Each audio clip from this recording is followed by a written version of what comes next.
How's it, everybody? Welcome back to another one. Really excited. I just got a brand new rod in the mail all the way from Japan, and it's here. My very first Zenak. Super stoked on this.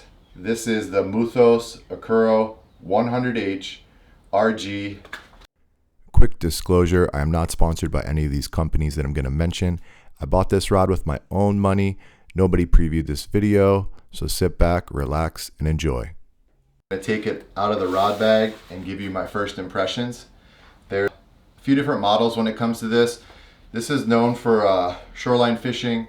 They make a 100M, 100H, 100 double H, and 100 triple H.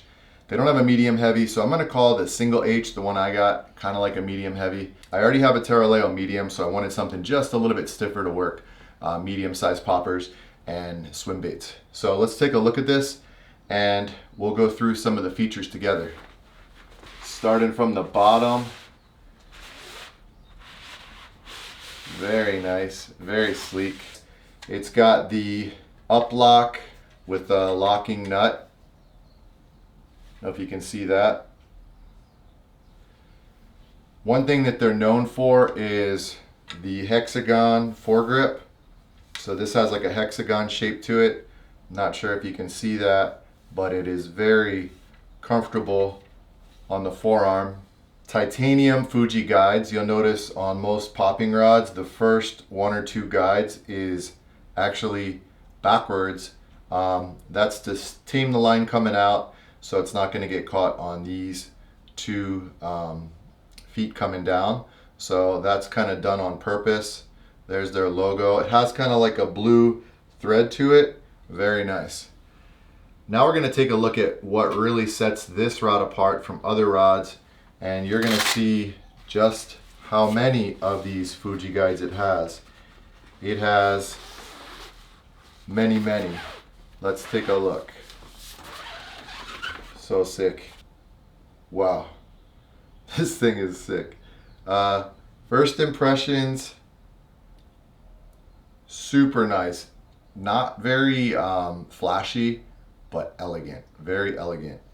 My first rod with titanium guides, so I'm kind of stoked on that. 1, 2, 3, 4, 5, 6, 7, 8, 9, 10, 11, 12, 13, 14, 15 guides. I think my Terraleo has 7. There's a lot of reasoning in this concept of why there's so many guides, and I'm going to kind of go over that in a minute.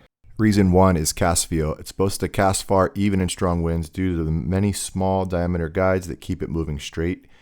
Number 2 key feature, intuitive lure action. Many guides reduce line slackness for unmatched lure response. Number 3, sensitivities. Many guides serve as many sensors.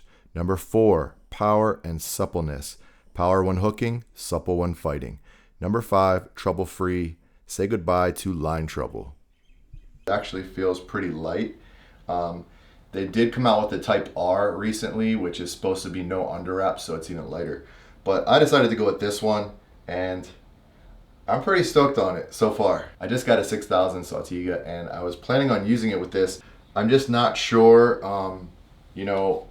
how balanced it will be, because the more research that I've done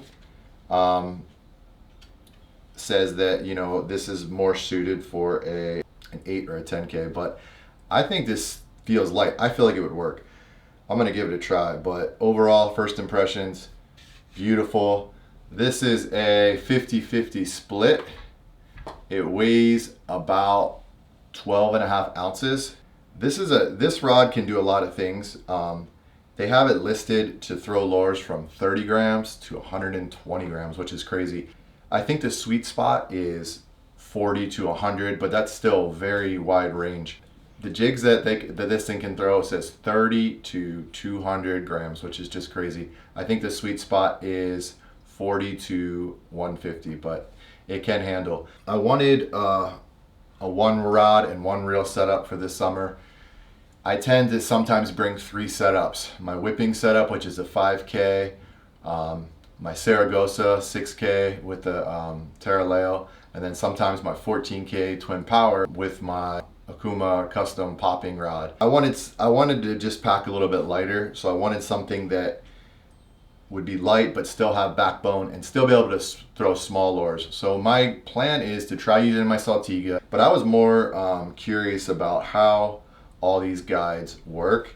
I was a little bit nervous casting knots through this, but it looks like they're all, you know, starting from this one, they're all basically pretty good size all the way. So I'm going to show you some different lures that I plan on using with this. This would probably be the smallest lure that I use. This is the Malossi 105.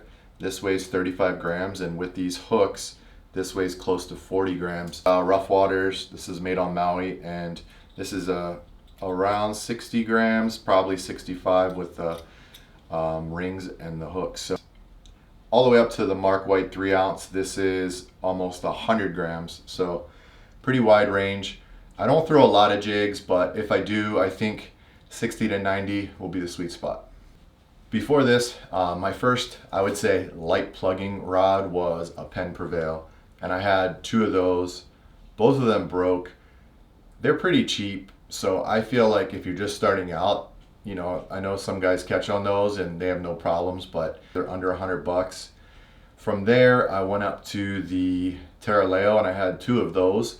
One I slipped and broke it. The other one I'm still using. I love that rod. It's my favorite light plugging rod. It might be considered more of a jigging rod. It's a medium, but it has really good action and it casts really well. It's a 10.6. This is a 10.0. So I feel like this is going to cast well with a little bit stiffer tip and still have that fast action. So I'm excited to see what this thing can do. So I plan on doing a thorough testing of this. I'm going to try it with the Saltiga 6K. Let me know what you guys think. Are more guides better? Do you have experience with the RG guide, Zenac? And then the other question is, do you have a 100H? And if so, or even if you don't, what reel would you pair with this? I'm thinking the Twin Power 8000 would be perfect, but do you think a Saltiga 6000 is too small? Let me know in your comments below, and stay tuned as I plan on doing a more in-depth review of this. This was just kind of an unboxing. Thank you so much for watching. If you haven't already, please like and subscribe. Until next time, take care and tight lines.